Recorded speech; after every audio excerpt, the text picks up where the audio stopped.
Okay, this is a review for Iron Front Liberation 1944.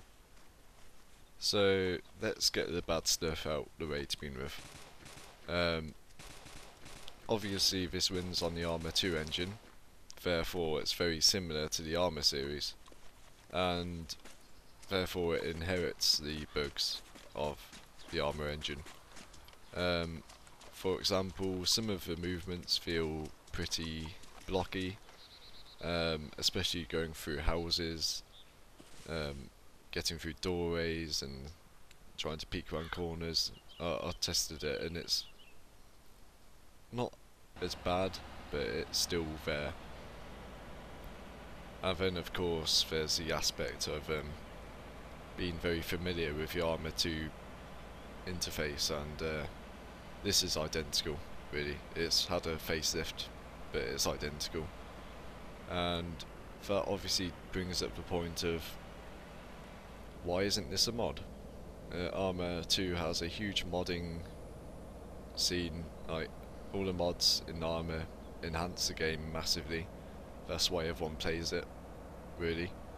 And it's basically, the question is, why would you pay for a mod when you can get I-44 for free? Well, let me answer that for you. The detail on the vehicles is astounding.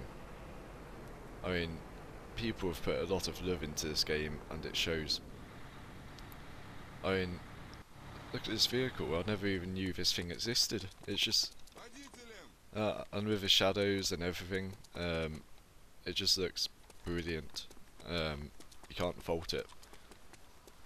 And there's also the landscape, of course.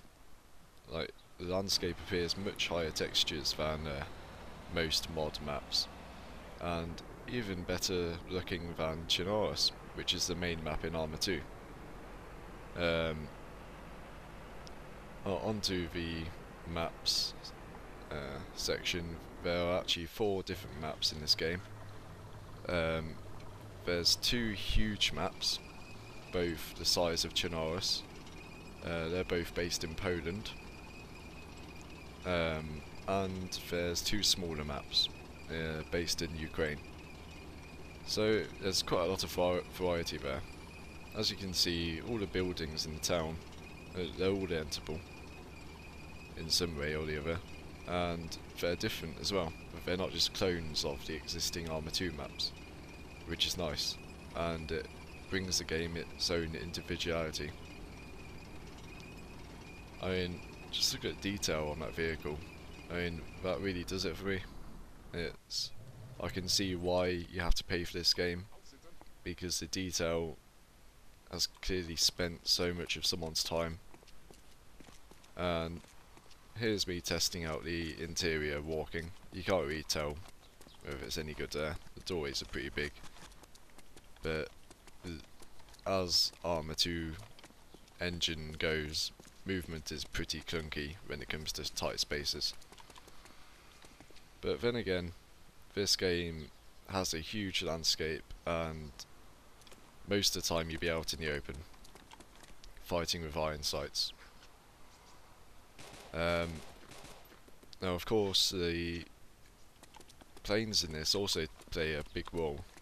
There are 4 planes in total, which isn't that much. I wanted a bit more than that, personally. But as you'll see, the detail for each plane really stands out. You could use them as a model, basically. The amount of detail that's in the plane, they look so good. If you've played the I-44 mod for ARMA 2 Operation Arrowhead, you'll see that the textures are pretty low resolution, and the machine guns in the game feel pretty clunky, and it's not good. But in this game, the textures are very high res, all the dials are proper, the combat mechanics, like the machine guns, act very interestingly. They actually fire realistically, they don't just fire exactly where you hit them. They have bullet drop and the bombs as well act realistically.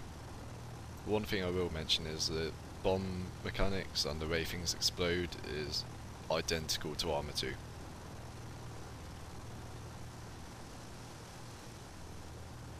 So in summary, this game warrants its worth as a game. It's more than a mod. There's so much content in this game. If it wasn't in the ARMA II engine, then I'd recommend it at full price, but the ARMA II engine brings it down. However, having said that, I think it's worth noting that there are no other World War II games that I've played with this scope or in scale and detail and just World War II love poured into it. So as I said, because of the ARMA II engine, I can't recommend this at full price. But having said that, I think if you've never played an ARMA game, then take the plunge and you'll probably love it. But if you have played a lot of ARMA, then I'd wait until this drops in price to under tenner. After all, you can get the similar gameplay from I-44, just obviously without the detail and the huge maps. So I hope you find this review interesting, and remember to like or subscribe. Goodbye.